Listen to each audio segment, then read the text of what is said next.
আসসালামু আলাইকুম রহমতুল্লাহ। একটু আগে আমার সাথে একটা ইন্টারেস্টিং ঘটনা ঘটছে, সেটা একটু আপনাদের সাথে শেয়ার করি। আমি বাইক রাইড করে আসতেছি, হঠাৎ করে আমি দেখি যে বাইকের সামনে একটা পাখি এসে পড়ছে। মেবি কোনো বড় পরিবহনের সাথে ধাক্কা লেগে অথবা কারেন্ট শক করে। আমি তখন এই মুহূর্তে ওটা মনে করছিলাম, কিন্তু পরবর্তীতে যখন আমি পাখিটাকে উঠাই তখন ওটা দেখে আমার মনে হলো যে এটা মেবি কারেন্টের শক খেয়ে এসে পড়ছে। তো ওর অবস্থা আমি কিছুক্ষণ মনে করেন 10 মিটার পর্যন্ত আগায় গেছি, রাখবো কি রাখবো না। তো হঠাৎ করে বললাম যে আজকে প্রায় 6 দিন পরে বাসায় যাচ্ছি, তো এমন একটা পাখির সামনে পড়ে ছটফট করবে, তার থেকে ওকে উঠাই দেখি বাসে কিনা।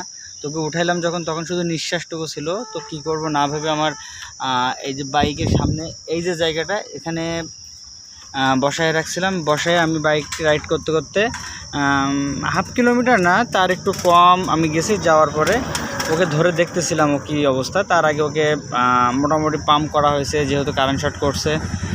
যতটুকু হাত পা নাড়িয়ে দেওয়ার চেষ্টা করা হয়েছে। তো অবশেষে আল্লাহর রহমতে উঠছে, মোটরসাইকেলের সামনে থেকে উড়ে আমার এখানে এসে পড়ছে, আর এখান থেকে উড়ে সোজা চলে গেছে। তো আলহামদুলিল্লাহ। তো এই ভিডিওটা আমি পাখিসহ হয়তো বা শেয়ার করতাম, হয়তো কিছু কার্যক্রম দেখাতাম, কিন্তু রোডে অনেক ভিড় ছিল, আমি সেজন্য ওই সময় দেখাতে পারি নাই। আর পাখিটা চলে যাওয়ার পরে আপনাদের সাথে এটা শেয়ার করতেছি। এর পিছনে অন্যতম প্রধান কারণ হলো, আপনারা পথ চলার পথে এমন সময় অনেক ঘটনা দেখবেন, তো চেষ্টা করবেন তাদেরকে একটু হেল্প করার জন্য। আল্লাহ হাফেজ।